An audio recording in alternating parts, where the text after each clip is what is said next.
choose to not be first. Do we do enough? Well, I never shut up about it. It must have been about 16, 17. We nicked their gilt rings. Right, the bouncer's gilt ring. This is no good for me. That's the reality. If you want the honest truth, and I see it every day.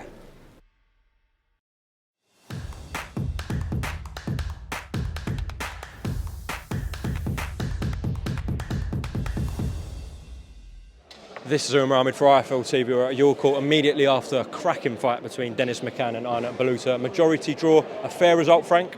Yeah, I thought Dennis, I'll be honest, I thought he was in front, not by a lot, but I'm not going to complain about it. You know, it was an accidental clash of heads. They went to the scorecards. The ironic thing is, if the referee or, you know, if it had been stopped a round before, he would have won the fight because he lost that round. He was struggling with the blood in his eye and so forth, but he would have been in front on all the judges' scorecards. But anyway, I'm not going to complain. As I say, it was great value for money. It was fought at a tremendous pace, and I think Dennis came of age tonight. He showed he's not just a pretty boy. He showed that, you know, he's even a guy who is well known over here. He's been over here and broke a few people's hearts in fights, and I think Dennis was coping it well until he got the bad cut. We know about the skills with Dennis, the class, but we didn't know about his heart, his chin, his determination. He answered all that. Without a doubt, without a doubt. You know, he came of age tonight, and you know, he had a guy in there, older guy, who was trying to old man him, and at times he was old man in him. You know, jumping on, closing down the distance, not letting Dennis settle himself down. But Dennis did cope with it really well at the end, and as I say, it was just a shame that it ended the way it did with the accidental clash of heads. I was quite surprised at this stage of his career that Dennis actually asked for this fight with Baluta, because he's a nightmare to fight, as we saw in there tonight. Does he go in now in a rematch with Baluta, considering it was a draw? Well, look, we'll see what happens. I mean, it'd be a great fight for everybody to see again, I'm sure of that. And I genuinely believe, if there hadn't been a cut, I think in a tough fight, I think he would have come through and won it. Okay. Baluta was getting stronger down the stretch, though. Would you not say? He was getting stronger. The fact that he'd see blood, and the blood brought him on a bit. I mean, that's how I see it. No doubt people have their own ideas, but that's how I see it. And I'm not taking nothing away from Baluta, because he's an excellent fighter who comes to fight, and he gives it all, the same as Dennis did tonight. If we do get a rematch, I mean, we had a lot of fans in here for Dennis McCann tonight. Copper box. Yeah, much bigger venue than this. Yeah. But this is about, as I said, our young talent, and bringing them through and giving them opportunities, giving them a platform. And this is a perfect place to bring young kids in. And it was a fabulous card. I mean, you got a bit of everything tonight. It was a really good card. Great knockout from Nathaniel Collins. Well, that's going to be up for knockout of the year, isn't it? I mean, that punch didn't travel. Would it travel 9 inches, if that? I mean, tremendous punch. I thought all the guys fought well tonight. And I thought Ryan Garner, you know, all those years of, you know, wanting him to do it and the ups and downs that he's had outside the ring, he came of age tonight. He done exceptionally well, and he will go from strength to strength. Raven had put a fantastic performance in.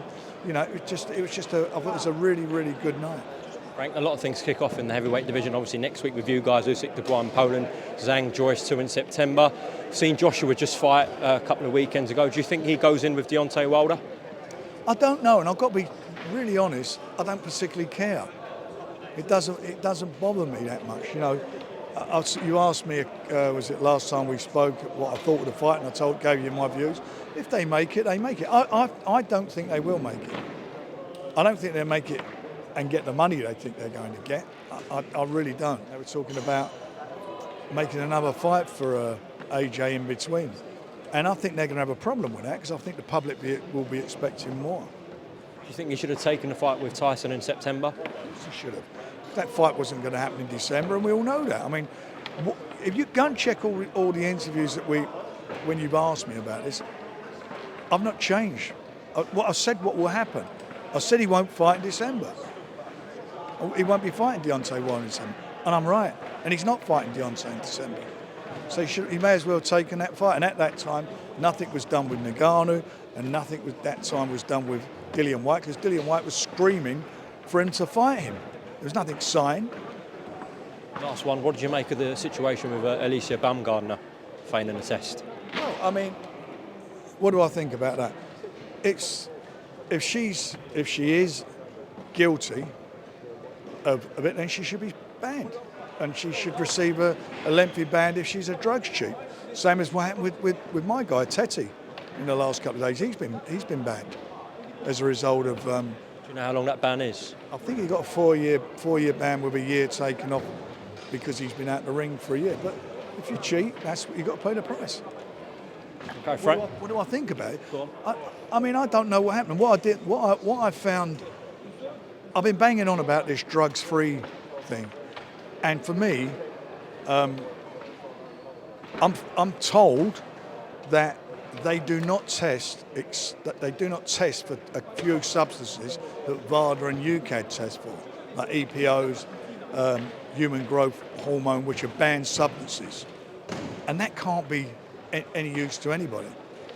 And what can't be of use to anybody is that they send along somebody to take the sample, and the sample sits on a shelf for 9 days before it goes to the laboratory. Why did that happen? Because if I was her lawyer, I'd be tearing that apart. That can't be right. And you know, I don't know what happened with the confidentiality all of a sudden. You know, what we keep hearing about. Next minute, the report's out for everybody to see.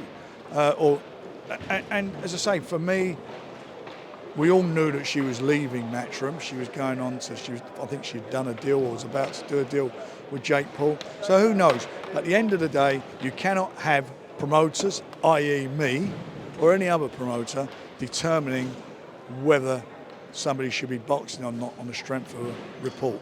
All reports from all organisations should go to the governing bodies who are involved with a fight.